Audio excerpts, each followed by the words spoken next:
Welcome back, fam. Hopefully the audio is good enough. Welcome back to The Threshold. This is your host, main man, G Chromosome.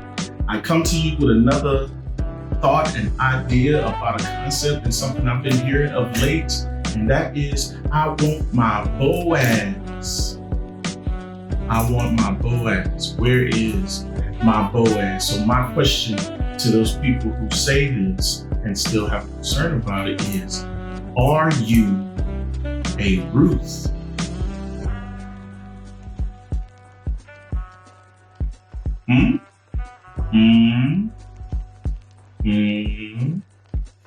Are you a Ruth? I know you want a Boaz. That is something I'm not going to judge you on that. Everybody should want the best that they can have. And I understand the concept of what a Boaz is. Boaz is a made man. He's honorable. He obviously a catch, or he would be sought after. But most people kind of miss Ruth and her qualities and her qualities of what about Ruth that got Boaz's attention. I'm sure Ruth is not the only woman out there gleaning in Boaz's field. This is for those of you who actually read the book of Ruth. First of all, there are a lot of qualities that a lot of women really don't want to practice. I mean, I know you don't, because I hear you talking and you know, there's a lot of moans and groans in church. You know, I've been to church, heard the pastor come up and talk about qualities of what a woman, especially a Proverbs 31 woman. That's very hard to maintain, because usually they come with the excuses of what the man isn't doing. My thing is, it doesn't matter what the man is. If this is who you are, that's who you are. You need to prepare and make yourself ready, as the bride does, as the bride of Christ does. She makes herself ready for Christ. Christ is out there. It doesn't matter what all the rest of the men are doing. You know that you need a man like Christ, and Christ ain't going to accept anybody that's not like him. You need to be equally yoked. So that being said, back to it. If you want a Boaz, you first must know that you need to be a Ruth. Ruth has a lot of qualities. Like, Ruth had to humble herself to him. Notice, she could not come up there all big-headed and think, I'm just going to run this. I'm going to tell him what he needs to do. I'm going to do all that. She didn't do that. Ruth also had to be patient. You know, she had to work herself into his presence. She had to make herself known also. She had to get out in the field. You can't be saying you can't be saying that you want a Boaz. You stay in the house or in the car, you always stay hidden all the time. It's not going to work. He doesn't even know you exist. So how in the world is he going to pick you? Thirdly, Ruth is teachable and coachable.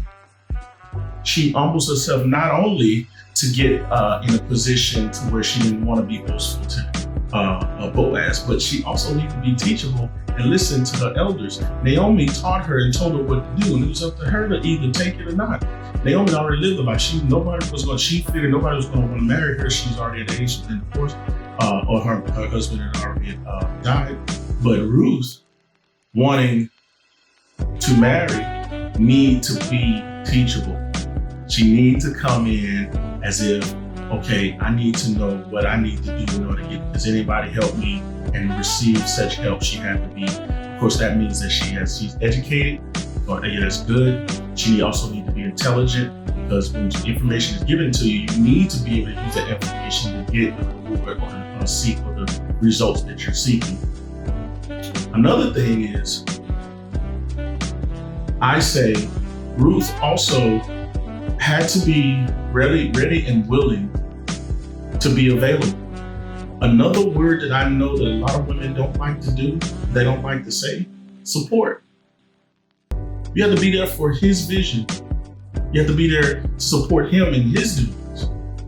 Ruth met that man in the threshing floor, covered his feet, laid at his feet.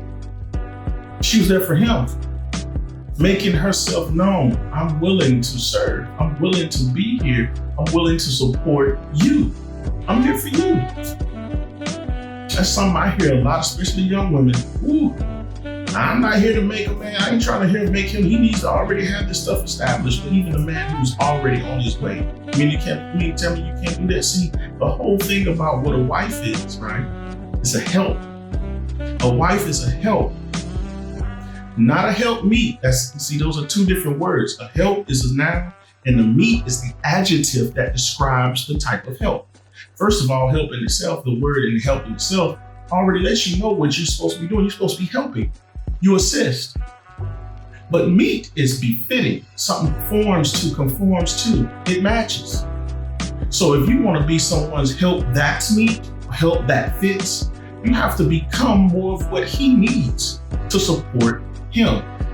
Some people think support is something that's bad. Have you ever noticed that anybody in construction, if you knock the support beams out of any structure, it's bound to fall. Support beams are one of the most important pieces of any standing structure, especially if it's strong. You want the support beams. You knock the support beams. That's what people, I think, in demolition, I think that's what they aim for, the support beams. You want to aim for no windows and the walls and everything that looks pretty. The support beams you don't really see them, but they are the most important things. And that's what it is. Ruth was not out there flashing. She wasn't out there trying to be everything and trying to be boastful and puffed up spirit. Doesn't matter where you come from, what you did. It's about what you want to be right now. And what you want to do right now is you want to be whatever Boaz is looking for. So my thoughts on, you say you want a Boaz, make sure you are. Those are the thoughts from the Threshold. I am your host, G Chromosome. Please be kind and be respectful in the comment section. If you have any more, any other kind of comments or subjects or anything else you want me to talk about, please in the comment section. Please like, share, and subscribe. Peace be unto you and be blessed. We're celebrating Black History Month, and this is your Black History Moment of Achievement. Lewis Howard Latimer, born on September 4th, 1848 in Chelsea, Massachusetts, was an American inventor and patent draftsman for the patents of the incandescent light bulb, among other inventions. At the age of 16, lying about his age, he enlisted in the American Civil War and was given an honorable discharge upon leaving. While working at a patent office, he taught himself mechanical drawing and drafting through observing the work of others. Lewis helped draft the telephone patent for Alexander Graham Bell. Lewis worked for Thomas Edison and Hiram Maxim on the development of the incandescent lighting. He also created and patented a filament which produced a longer-lasting light bulb.